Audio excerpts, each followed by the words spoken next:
Hello, everybody. Welcome to yet another episode of All Things Spice podcast. I'm super excited for this episode, for this recording. When you hear it, it's going to be amazing. For those that are tuning in for the first time, welcome. Welcome to the family. For those that are loyal listeners, returning, coming back and just, really being an encouragement to me. Thank you so much. I really do appreciate it. It's about time. Today's episode is really about time. I wouldn't say time management per se, but there is time management that is incorporated in the episode.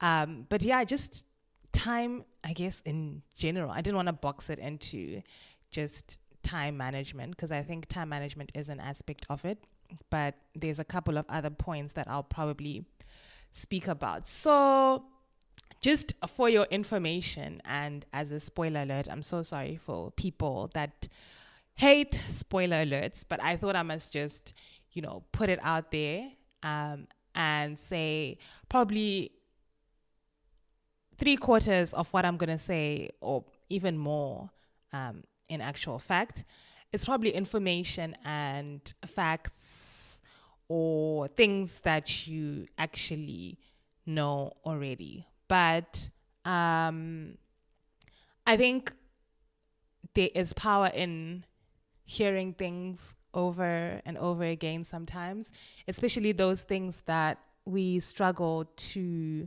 actually action. So there's no harm really in just having a listen and also maybe being challenged and moved to make slight differences and slight changes, because I know change is a difficult thing for most of us. Some people can argue that it's not a difficult thing for them.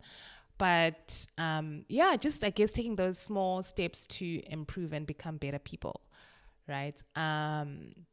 So what made me actually now think about this topic regarding time is the fact that I was just reflecting on how so many times on multiple occasions, and even myself included,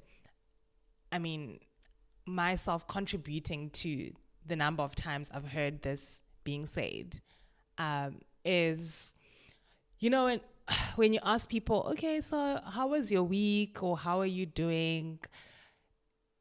It's just so common to hear, oh, the day has been good, but super hectic. There's just so much to do in so little time. I'm just like, I'm drowning in the amount of work that I need to do. I couldn't get to the important things that I needed to get to today. But, oh well, tomorrow is another day. I'll try again. Right? And those are very valid responses, because time is a limited resource. There is a lot to do. There is multiple things that we have to get through during the day. And, I've just noticed as I've progressed personally in the years and into adulting as well.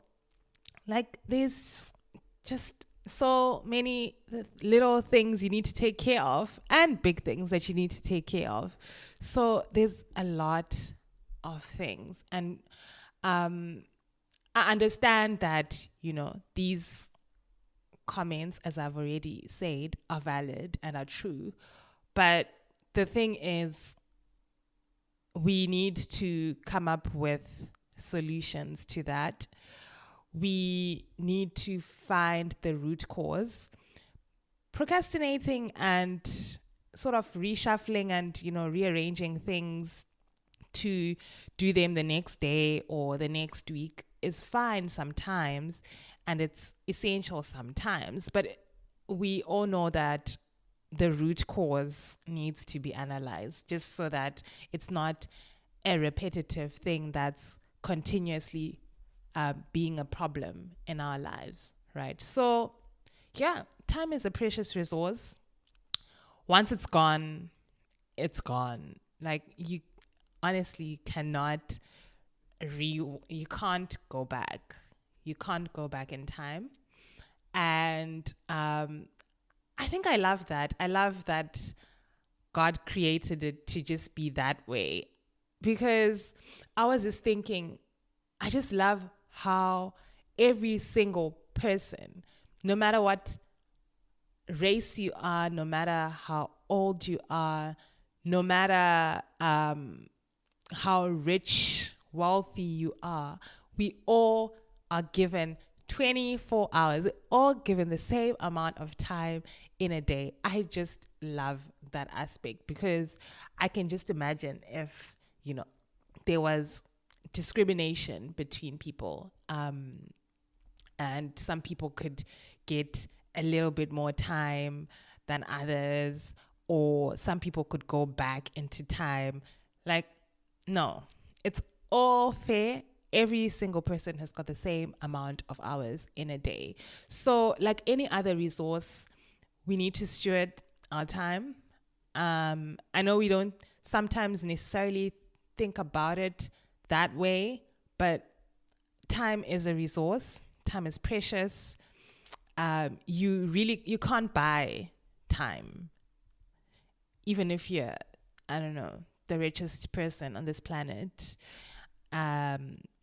you cannot buy time, right? So, and what I mean by that is, like, actually paying or bribing someone so that they can take out their few hours and add those few hours to your clock, and then your clock somehow has 30 hours, and that person's has got 20 hours. So it really, my maths didn't work there, but anyways, yeah, you get my point. Yeah, so we need to steward our time. I recorded a session some time ago. Well, it actually feels like so long ago, but it was one of the few early podcasts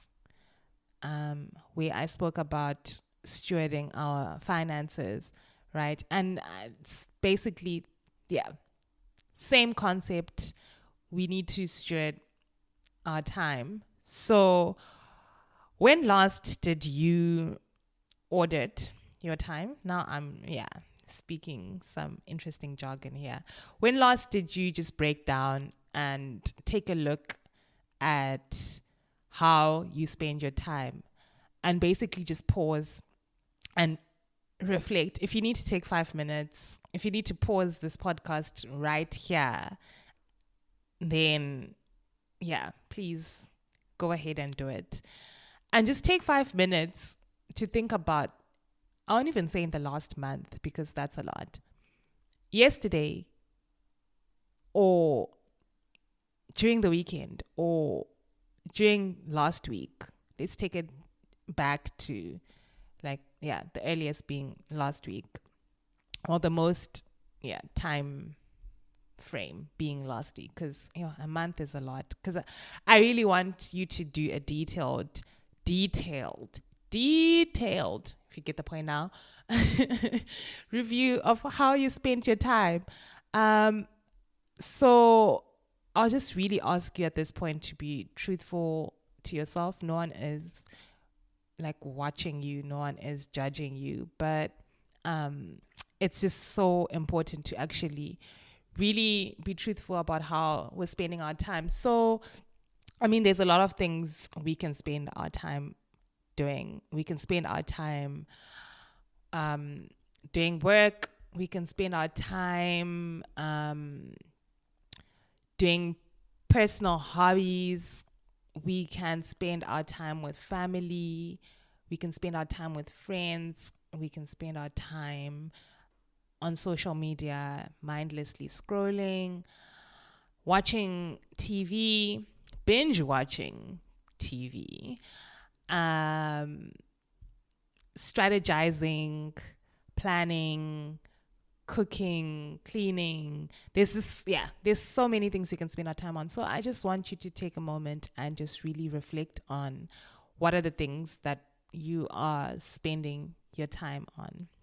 Right. Once you have that list, now I just thought about this somehow, and I saw that there's something that's quite similar to this, but it's a little bit different. Mine is a little bit different, so it's nothing extra like new, but yeah, it does take some concepts from what already exists. What I think of as the time quadrant. So if you have a piece of paper and you divide it into 4, right? And on like going up your y-axis, yes, I'm taking you into the maths class. So if you, I'm so sorry if I'm triggering, like, yeah, bad emotions or terrible emotions, because I know some people just generally would traumatized by maths. But also if I am sparking back that love and interest for maths, statistics, then great and awesome. But it's not that deep, I promise. So on your y-axis going up, it's necessity or importance. And then on your x-axis, you have time commitment, or basically time consumption. And then, so those are your 2 axes. You've divided the paper into 4. On the top left, right, the top left corner, that is those things that are of high importance, but they're not time consuming. So, I mean, I just thought about tasks that I do on a regular basis.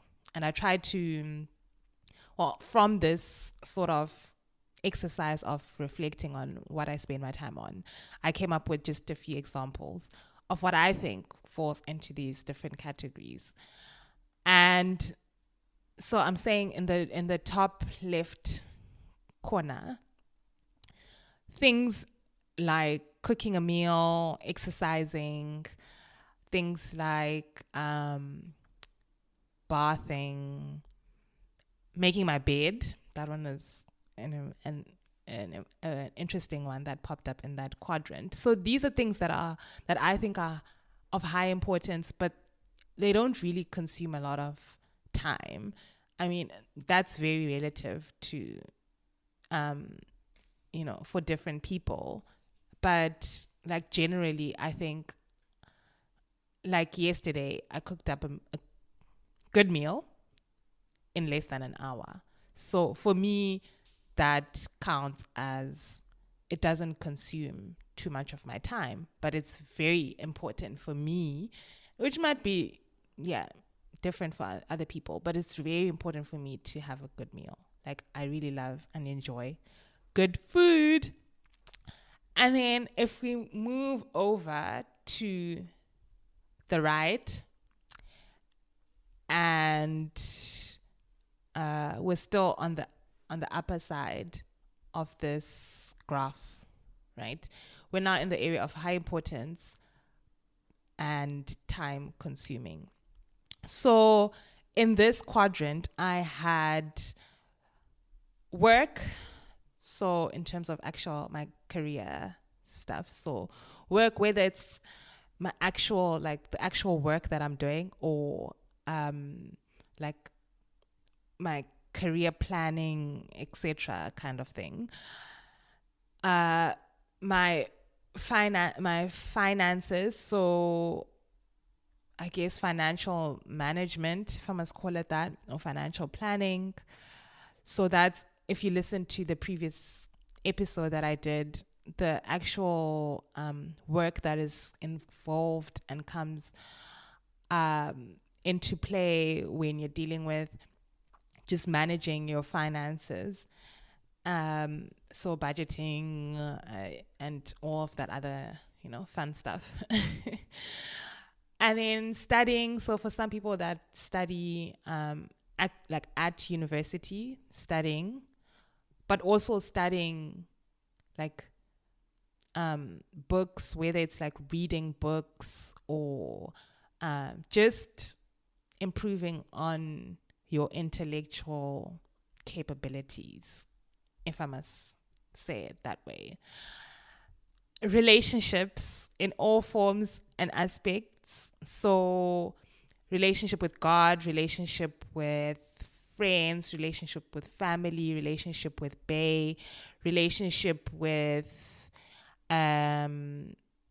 your spouse, relationship with, what other thing do we have relationships with?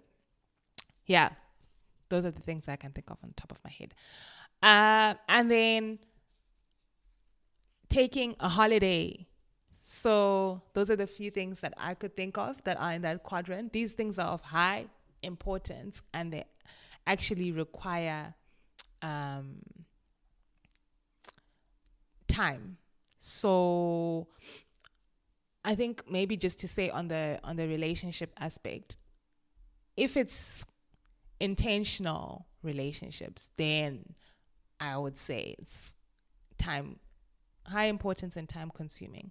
But if you're just going to have relationships that you're not nurturing and you're not growing, then maybe it will fall in that quadrant of high importance, not time consuming.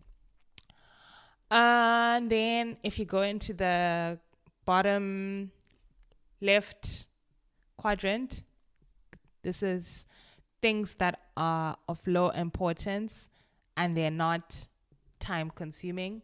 So I struggled with this one, to be honest. And the only thing that I could think of, the only thing I could think of is impulsive shopping. So if you just quickly think of something that you haven't really planned and you impulsively buy it, I think that's probably of low importance and it's not time consuming. And then in the final quadrant, you have things that are of low importance, but they are time consuming.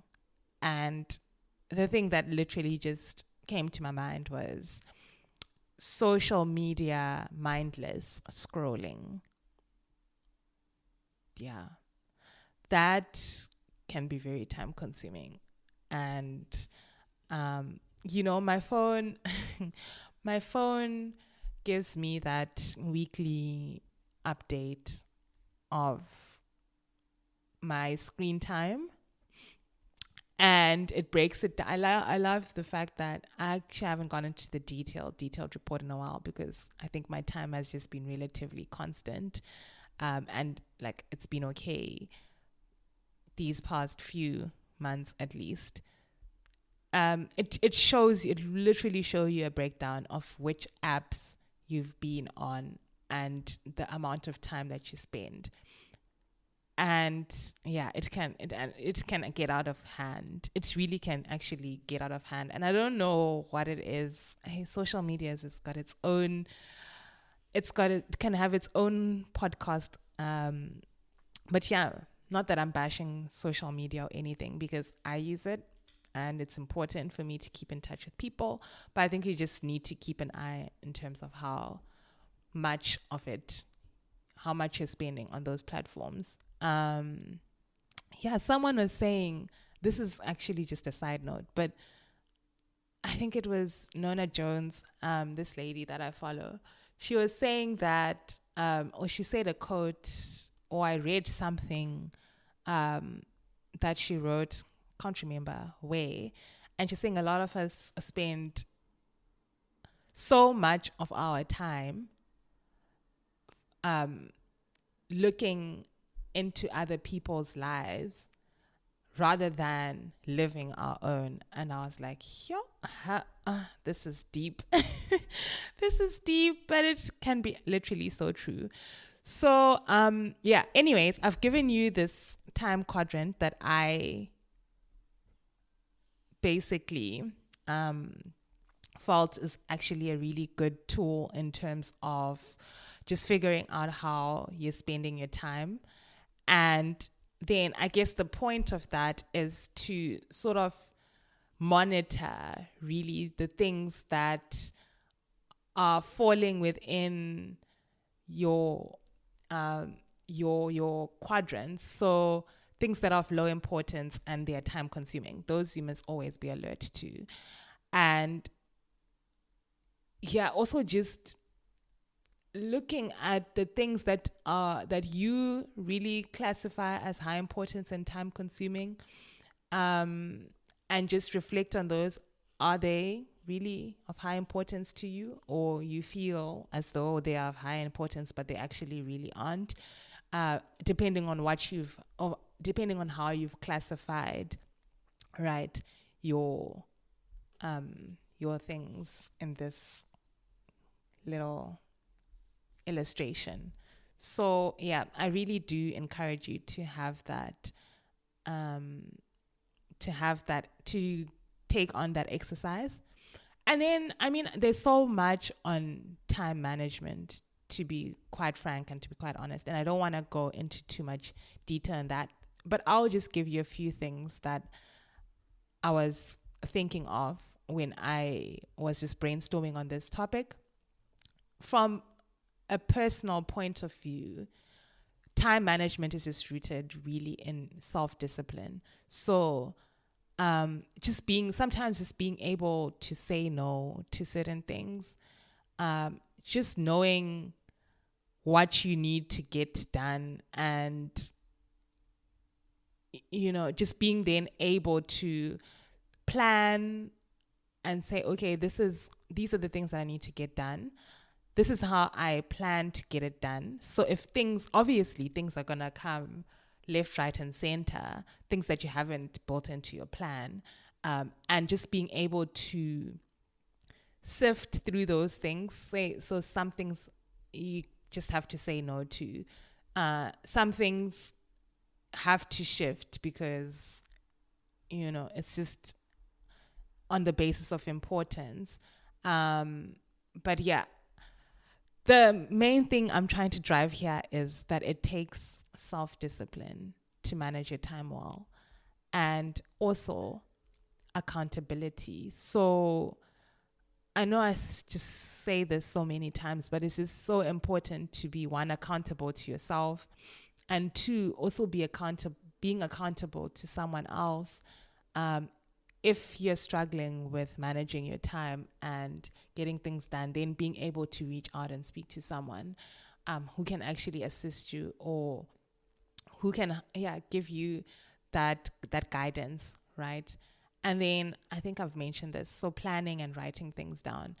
There is another, I guess before I end this episode, there is another time management tool. They say it's called the 4 quadrants of time management, and it breaks things down into the things that are important and urgent. That's they call it the reactive quadrant, which is the quadrant of necessity. You need to do it first. You need to do those things first.